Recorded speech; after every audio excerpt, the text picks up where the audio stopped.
Molly Pesce. Happy Cinco de Mayo. This edition of Barnes & Noble Tagged is a tribute to some Latin American authors we love and the great literature they've contributed to the world. And what better way to kick things off than with recent Pulitzer Prize winning author Junot Diaz. Junot Diaz first became a literary sensation with the 1996 publication of Drown, a collection of semi-autobiographical stories that reflected his impoverished fatherless youth in the Dominican Republic and his struggle with immigrant life in New Jersey.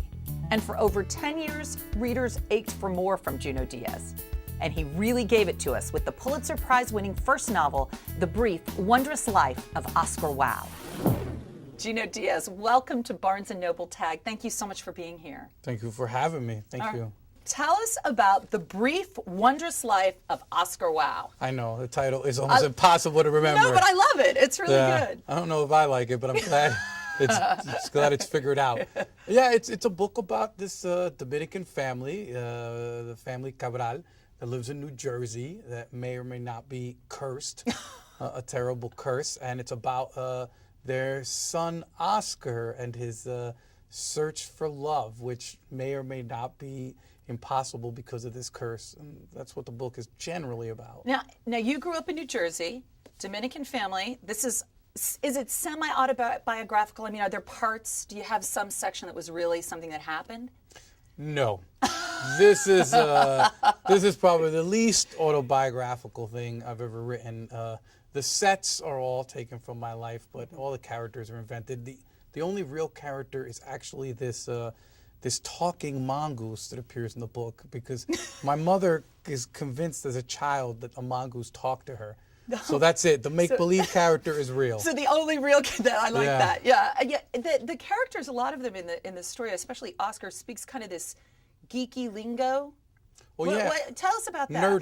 Nerdish. You know, this character, Oscar, part of his problem that he can't get girls is not just a curse, it's he's an incredible science fiction, comic book, role-playing game dude. And it's kind of like infected his entire life and his vocabulary, so it spills over into the book, and it is kind of crazy sounding. All right, so the Pulitzer Prize. That I mean, did you imagine it ever winning? No, my fantasies tend not to run in that direction when it comes to fame and wealth. So of course it's always a great surprise and an honor. No, and they don't warn you. They don't tell you who's on the short list. Do they give you? Well, they don't give a list or anything. You just get a call. No, you don't even get that, unless you're like, apparently Susan Laurie Parks got called, but I'm not half as cute as Susan. So I had to find out when they actually put it in the newspapers. And so you're like in the morning sitting there reading your coffee? Well, no, I mean, it wasn't the newspapers. It was like the news sites. I was in the afternoon at my mother's house helping her pack for her trip to the Dominican Republic. Yeah. And somebody called me and she was like, hey, I think you may want a Pulitzer, son. So then I had to get online quickly. Yeah. I guess your mom was pretty happy, huh? She was. I mean, I won't lie. She's an immigrant, hardcore immigrant from Santo Domingo. Mm-hmm. So I had to convince her that it was a good thing, because it's not as if she really understood the dimension of it. 10 years between your first collection of stories and this book. Do you have anything in the works, or do we have to wait another 10 years? Actually, it was 11 years.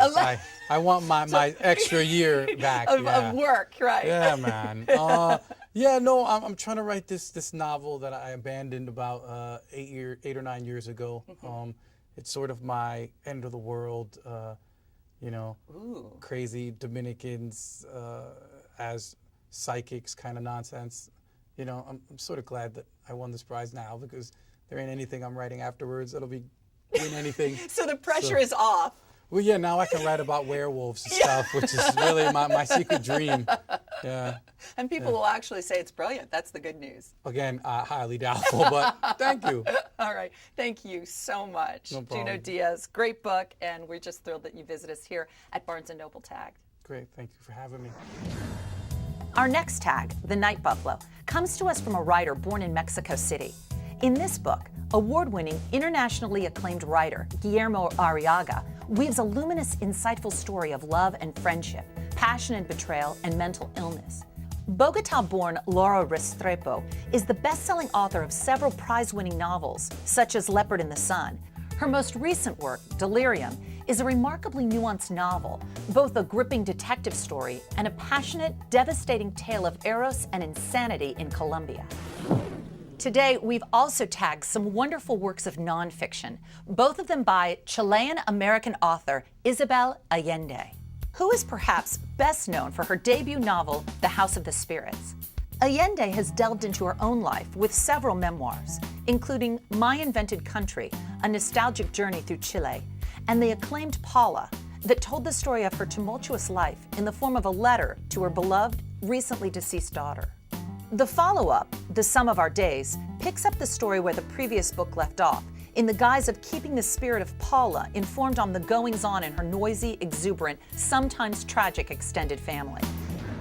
We want to know, who is your favorite living Latin American author? Go to bn.com/tagged and cast your vote. We'll let you know the results next week. The celebration of Cinco de Mayo often goes hand in hand with wonderful meals, so we've tagged a few cookbooks to help you with your fiesta. First, The Art of Mexican Cooking became an instant classic when first published in 1989. It's now back with a brand new introduction from the most celebrated authority on Mexican cooking, Diana Kennedy. The culmination of more than 50 years of living, traveling, and cooking in Mexico, she has created the ultimate guide to cooking authentic Mexican food in your own kitchen. Next, from Food Network and Galavision Univision, cooking star Ingrid Hoffman comes Simply Delicioso, a collection of everyday recipes with a Latin twist. Colombia-born, Hoffman brings us a fresh, vibrant cookbook full of simple recipes with a Latin twist. Perhaps a cookbook is on your list of gifts for this Mother's Day. Last week, we asked you what kind of book makes the best gift for dear old mom. A lot of you said tributes to great moms or buzzworthy bios, and some of you said creative cookbooks, but the majority of you said noteworthy novels were the best gifts for mom. Me? I'd like a cookbook, but also someone to do the actual cooking and the cleanup. So happy Cinco de Mayo and best wishes for a wonderful Mother's Day this Sunday. We'll see you next time on Barnes & Noble Tagged.